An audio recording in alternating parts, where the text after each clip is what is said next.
got a framework desktop teardown, Nvidia's making less money from gamers, and is AMD holding back on us? Let's get into the hot news, everybody. I'm your Brett host. We're gonna be going over the hottest tech news I can find on the internet while you enjoy your breakfast this Friday, February 28th, 2025. And it's giveaway day! We're gonna be drawing the winner for the RTX 5090 PC on our Twitch stream later today at 3 p.m. Eastern. You go to twitch.tv/UFD Tech to find out how to enter and potentially be the winner. We'd love to have you over there, and we'll announce the next PC giveaway right after we draw the winner for that one. And I just want to say up front that this episode of Hot News is being filmed well before AMD's next event, which is going to be taking place an hour before this episode comes out. So they have their RX 9000 series demonstration unveiling. We've kind of already seen a lot of slides. The only thing that they're likely to surprise us with that I won't have access to in this episode is hopefully pricing. That's going to be the only thing. I hope I'm wrong with previous leaks and that it's just actually a reasonable price for the RX 9070 and 9070 XT. But I want to acknowledge that right up front. This episode is not going to contain any of that information. I'll instead have to talk about it on Tuesday's episode just because of our production schedule. It's not going to get shifted around just to have all of those details right as they're coming out. But iFixIt got some details before the Framework desktop came out because they were brought out to Framework's event, and they got to tear down the little mini ITX PC, revealing a whole lot about it that gets me even more excited for Framework's desktop. So you can watch their video. They call it modular, open, repairable. They can't give it a testing score because this is an engineering sample, but it reveals a lot of good things about Framework's entry into the mini PC area. Again, I mentioned this in yesterday's episode of Hot News during the comment response. I think calling it the Framework desktop kind of undermines what they're actually accomplishing here, which is opening up and making mini PCs more modular and available. Regular desktops already have all of these features. What they've done here is taken mini PCs and turned it into something that you can then robustly use elsewhere. So you can see here, just based on the teardown, getting to see the actual board of the Strix Halo setup. It has two M.2 ports. It's got one on the front, one on the back. It's got actual power connectors. You got the 24-pin power and the 8-pin CPU power, so you can connect it to an actual regular power supply. It also has multiple fan headers, not just for the one that's going to be included if you happen to buy it with the fan. The one that they had in the teardown was a Noctua fan.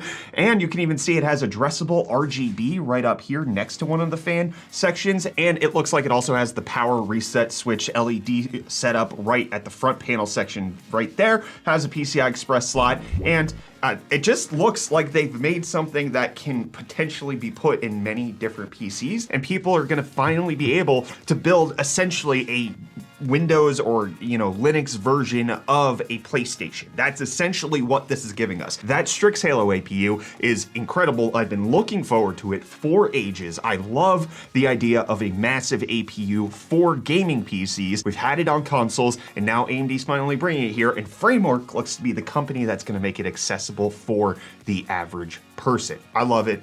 I'm excited for it. Thank you to iFixIt for giving this teardown video. Made it very enjoyable to see. But you know what I'm also excited about? Not just mini PCs, but full-fledged PCs, which you can check out from today's video sponsor, Falcon Northwest, because not only are they going to have modular, because they're a pre-built PC company. You can take out a GPU, you can put a new one in, etc., etc. They'll give you the parts on the inside that you want, but they can also customize the outside, making it look beautiful and gorgeous, like the one I have on my Falcon Northwest Talon, which I have been playing Avowed on quite a bit. I've been enjoying that game. I know a lot of people are naysayers on it. I never liked an Elder Scrolls, and Avowed is scratching my itch, and I'm playing it on the beautiful Reece PC on the Falcon Northwest Talon. That's their big boy mid tower, which can also hold up to a Threadripper workstation. You can also get the frag box to just kind of carry around with you to LAN or, just mobile events. You want to play video games in the back of your car, Fragbox might do it. And then they have their mini Tiki, which allows you to get a lot of power in a small form factor, being able to just kind of not take up a lot of space. It's definitely bigger than the Framework desktop, but it also packs up to an RTX 5090 in it, so you're getting a lot of juice in that. They also support the community. They've been around for over 3 decades, and they've had that longevity thanks to the fact that they care about the PC industry. They make sure that that there's a 3-year warranty, 1 year of overnight service to take care of you, and we just got a delivery of a Falcon Northwest PC, and I forgot, they include coffee with it. They include a mouse pad. You get a lot of goodies when it comes to Falcon Northwest because they like to take care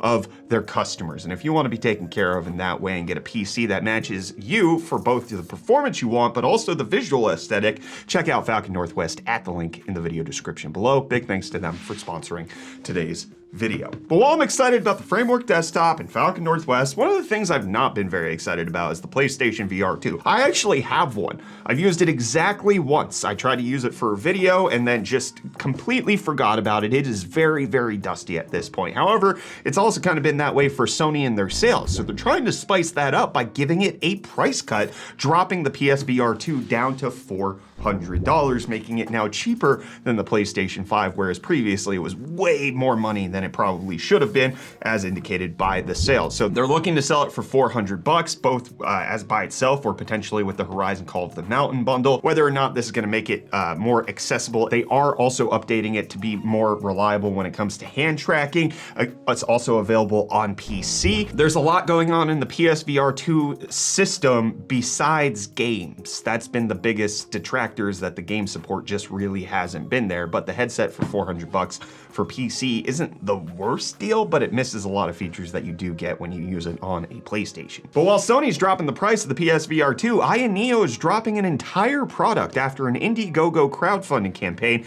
and putting into production. They're canceling it halfway through. So Ayaneo is issuing refunds to whoever actually invested in this campaign, but it's going to be for the Ayaneo Flip and the KB. The Flip is this dual screen kind of thing that a lot of people were looking forward to. Ayaneo stating that after careful consideration and evaluation of the product roadmap and strategic priorities, they're not going to proceed with it, and they're going to refund customers who wanted one of those. And Reece is going to find a way to fund my PC addiction by making it so that I save a little bit more money so that I can continue to spend it and deceive myself into the fact that I think I'm saving money, but really I'm spending more. Yo, welcome back to UFD Deals, bringing the hottest tech deals on the internet. And sorry for no deals yesterday. I was having a ton of power issues, and fingers crossed they are fixed, because that sucked. That really did suck. But hey, I have some deals for you today, starting off with the Zalman P10 Micro ATX gaming case, which you can currently pick up for $54.80, making it $10.19 off. But then next up today, we have the Apple AirTag 4-pack, which you can grab for $64.49, making it $34.51 off. We have a frick ton of these at home. I have them in everything from the car keys to bags, and hey, you can never have too many of these. But then next up, we have this absolutely gorgeous LG Ultra Gear 27-inch 1440p 480Hz OLED gaming monitor, which you can grab for $749.99 with included promo code, making it $250 off. And then lastly today, as a little special bonus to make up for yesterday, we have this Belkin Thunderbolt 3 Dock Plus, which is an 8-in-1 docking station for only $36.99, making it $93 off. And hey, with that, the deals are done. You can find these and more linked in the video description down below. But until next time, I'm gonna hand you off back to Brett for the rest of your hot news. Cheers. Well, Reece, Nvidia got a great deal when AI hit the street because they're making a lot of money from it. This coming out from their Q4 earnings report. We finally know how much money Nvidia made in 2024, and gaming, as not a surprise, is way less than their AI data center stuff. With Nvidia stating that their gaming revenue actually decreased 22% quarter on quarter and 11% year on year. They made a full year revenue of $11.4 billion in 2024, which is 9% higher than 2023, but they did state that they had supply constraints when it came to their gaming GPUs in Q4, and that they expect to have a strong Q1 as supply increases, but also they launched the RTX 50 series. Hopefully, if there is higher supply, their revenues are going to go up there. But this is not necessarily something that is untrue. The RTX 4080, 4090 have been out of stock for a very long time when it comes to just traditional being able to buy it at a retailer. So it does look like they were supply constrained. But if you look at the earnings, data center earning $35.5 billion to gaming's $2.5 billion. I don't know if they were supply constrained or just supply reoriented, right? They made sure to put their products where the money's being made, and a lot of money is being made for the data center. This is not anything surprising. This is not anything revelatory. Nvidia is absolutely crushing it when it comes to making money on AI, something that AMD and Intel haven't quite been able to capitalize on quite as robustly. But also, Jensen's been beating the drum of tensor cores since 2018. 2015. They have been talking about this since their Titan Volta. They've invested in it, right? And now in 2025, they're finally reaping the rewards of all of that, something that they took a gamble on 7 years ago. This is something that, could have potentially never happened for them, but now it is, and they're having a lot of success from it. But they didn't put that success into making sure the RTX 50 series didn't melt. Because while we still don't know why certain melting situations are happening, we do know that the Founders Edition isn't yelling when it's having the problem. It's not shutting down the computer. It doesn't have the sensors to make sure that it's not going to overheat. So one creator, especially over on Bilibili, is making sure that he's creating a solution that's going to be open source to scream at you when one of the pins is getting overloaded and could potentially melt. This is something that the Wing King is developing, trying to make sure that people who have thousands of dollars invested into their graphics card get protected by having something that alerts them when their computer is all out of sorts. And for a lot of AMD users, they might be a little out of sorts when it comes to FSR 4 because it looks like it's going to be an RDNA 4 exclusive, so only for the RX 9000 series GPUs, not for anybody who's on the 7000 series or below. That's going to be relegated to only FSR 3. Now, there are certain things that FSR 3 has that FSR 4 is continuing to develop, such as frame gen and temporal upscaling, but FSR 4 is also going to have machine learning based upscaling, making it slightly more efficient at that. And AMD confirming that there's going to be 35 games coming out at launch for this and over 75 games being available by the end of 2025. So developing that software stack a little bit more, making sure that it's available in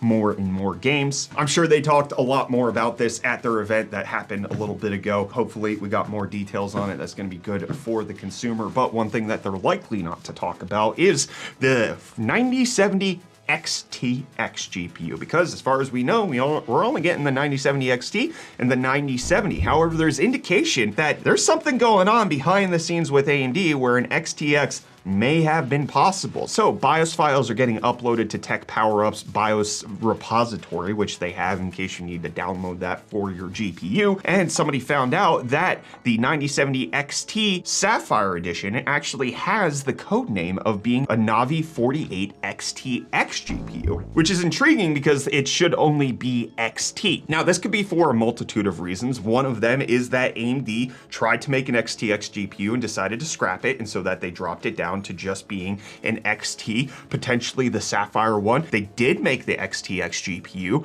decided they weren't going to make it, and binned it down to be an XT, so potentially some of these GPUs might be able to get some sort of BIOS modification to be unlocked, or it's just a typo. That is also a viable option here. However, as far as we know, AMD's not going to be releasing a higher end version of the RX 9000 series than the XT, but it doesn't preclude them from releasing a 32 gigabyte version of the GPU, which could potentially still be the Navi 48 XTX H. That's allegedly the option for a 32 gigabyte version of the RX 9000 series. So there's a lot going on behind the scenes. We should be getting to a 9060 XT at some point. Maybe AMD said something about lower end GPUs today. Maybe they didn't. Again, this is being filmed beforehand. They're likely not going to talk about the XTX, but if something like these high-end, high-priced, high-binned 9070 XTs have a BIOS file that indicates that they were an XTX, maybe there's some free performance to be unlocked there